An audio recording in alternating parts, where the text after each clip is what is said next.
बहू और बुलेट। घर के बाहर फट फट फट की जोर से आवाज हुई। सीमा को लगा कि पटाखे फूट रहे हैं। वो डर के मारे घर से बाहर निकली। देखा तो सामने योगेश यानी कि पतिदेव एक बुलेट बाइक पर बैठे हैं। अरे डर गई क्या? बाइक लेकर आया हूँ तुम्हें घुमाने के लिए। सच में? मुझे लगा पटाखे फूट रहे हैं। अरे पटाखे भी फूटेंगे और मिठाई भी बटेगी। माँ को तो बुलाओ। माँ भी बाहर आ जाती है। अरे योगेश बेटा, इतनी जल्दी आ गया। और ये गाड़ी किसकी है? साहब की है? हाँ माँ, तुम्हारा बेटा साहब से कम है क्या? मेरी ही है। अरे बेटा, इतनी बड़ी गाड़ी ले ली, इससे तो तू घोड़ा ही ले लेता। महंगी पड़ी होगी ना? माँ महंगी सस्ती छोड़ो और मिठाई लाया हूँ, गांव में बंटवा दो।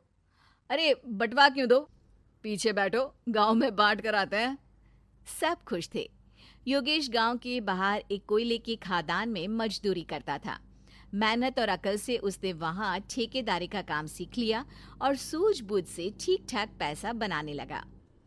गांव में बात फैल गई कि योगेश के घर धमाका गाड़ी आई है। ऐसी गाड़ी पहले कभी किसी ने गांव में तो देखी नहीं थी। योगेश और माँ गाड़ी से वापस घर आ जाते हैं।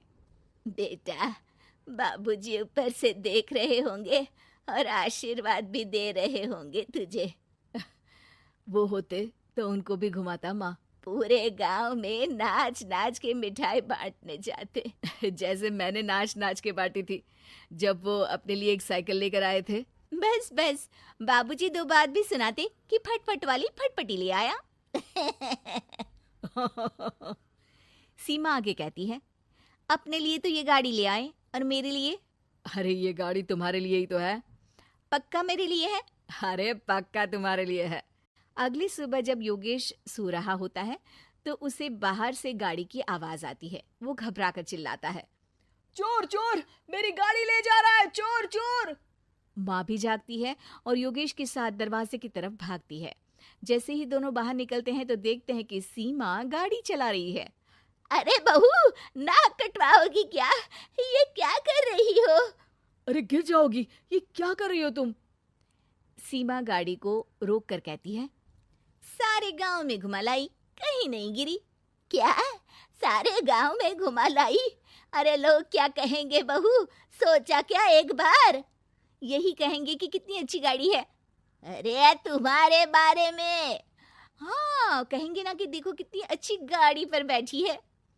बहू गाड़ी रखकर योगेश और सासू माँ के पास जाती है। तुमने कब गाड़ी चलाना सीखा? हमारे बाबूजी के पास पुरानी स्कूटर थी, सीख ली। फिर स्कूल में एक मास्टर जी भी ऐसी ही गाड़ी लेकर आते थे, उन्होंने सिखा दी। हाँ हाँ, स्कूल के मास्टर आजकल यही सब तो सिखा रहे हैं। पढ़ाई का कुछ सिखाते तो कुछ भला होता। अरे बहू, अब गाड़ी मत चलाना। हमारे परिवार में कभी किसी औरत ने पीछे से आगे की सीट पे आने की हिम्मत नहीं की है। तुम भी मत करना, समझी? जी समझ गई माँ जी। सीमा सास की बात सुनकर चुपचाप रसोई में जाकर उदास होकर खाना पकाने लगती है।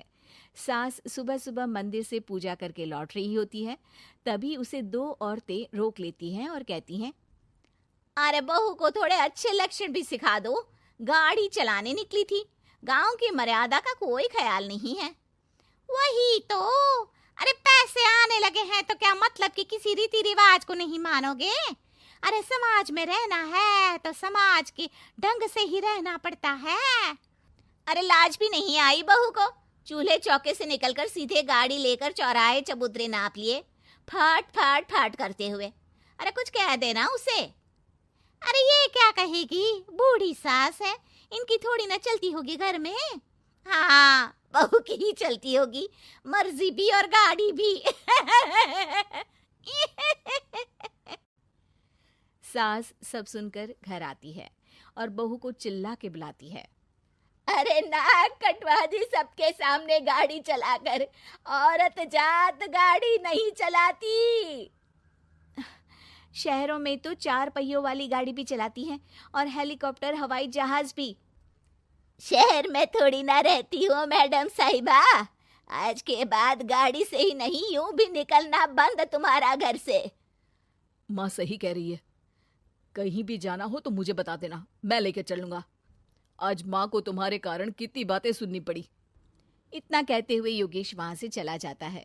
बारिश की वजह से कारखाने के रोड पर कीचड़ रहता है, इसीलिए योगेश गाड़ी घर रख कर जाता है और किसी से लिफ्ट लेकर कारखाने पहुंचता है ताकि नई गाड़ी गंदी ना हो।